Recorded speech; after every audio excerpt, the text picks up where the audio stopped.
America के राष्ट्रपति पद के चुनाव में डोनाल्ड ट्रंप ने कमला हैरिस को हराकर फिर से सत्ता हासिल की है। ट्रंप की इस जीत में 7 स्विंग स्टेट का भी बड़ा हाथ नहीं है, बल्कि मुसलमानों ने भी साइलेंट वोटर्स बनकर ट्रंप की जीत में अहम योगदान दिया।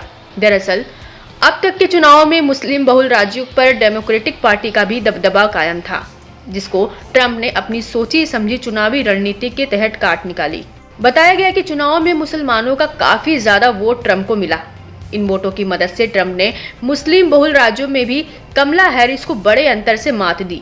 चुनावी एक्सपर्ट्स की माने तो ट्रंप को श्वेत अमेरिकियों की भारी भरकम वोट मिले हैं, उतने ही मुसलमानों के भी वोट मिले हैं। अमेरिका का मुस्लिम समुदाय बाइडेन प्रशासन से नाखुश चल रहा था। इजराइल गाजा युद्ध में अमेरिका का इजराइल को बेहिसाब समर्थन इसकी वजह बना। वहीं ट्रंप ने शुरू से ही अमेरिका के लोगों को ये संदेश दिया कि वह राष्ट्रपति बनते ही वह इस युद्ध को बंद करवा देंगे। अगर वह राष्ट्रपति होते तो बिल्कुल भी युद्ध नहीं होने देते। साइलेंट वोटर बनकर उभरे मुस्लिम समुदाय ने माना कि डेमोक्रेट्स के पास मिडिल ईस्ट में शांति लाने की कोई योजना नहीं है, इसलिए उन्होंने बेहतर हालात की उम्मीद करते हुए ट्रंप पर भरोसा जताया कि वह इससे बेहतर करेंगे। बताया जाता है कि कमला हैरिस का इराक युद्ध के कट्टर समर्थक लीज चेनी के साथ प्रचार करने का फैसला भी मुसलमानों को रास नहीं आया। वोटर्स की नाराजगी को बेहतर तरीके से भांपते हुए ट्रंप ने मौके का फायदा उठाया। मिशिगन राज्य में दोनों ही नेताओं ने मुस्लिम समुदायों को अपनी तरफ करने की पूरी कोशिश की।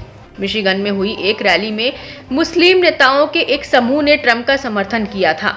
कहा था कि ट्रंप की जीत से मिडिल ईस्ट में शांति आएगी। यही वजह है कि ट्रंप को मिशिगन से जीत मिली। दरअसल मिशिगन में अरब और मुस्लिम वोट निर्णायक भूमिका निभाते हैं। खास बात है कि इसी समुदाय के चलते अब तक डेमोक्रेटिक उम्मीदवार बाजी मारते आए थे।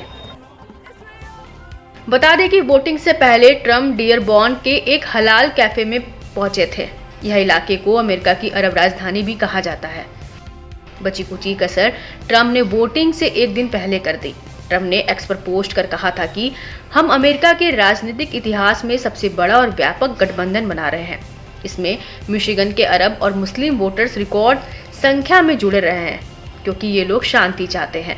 बता दें कि मुस्लिम प्रेम ने ट्रंप को अमेरिका के राष्ट्रपति पद की कुर्सी पर तो बैठा दिया, मगर पुराने टर्म पर नजर दौड़ाए तो ट्रंप मुस्लिम देशों के लिए हमेशा बुरी खबर लाए हैं। अपने पिछले टर्म में ट्रंप ने कई मुस्लिम देशों पर ट्रैवल बैन लगा दिया था।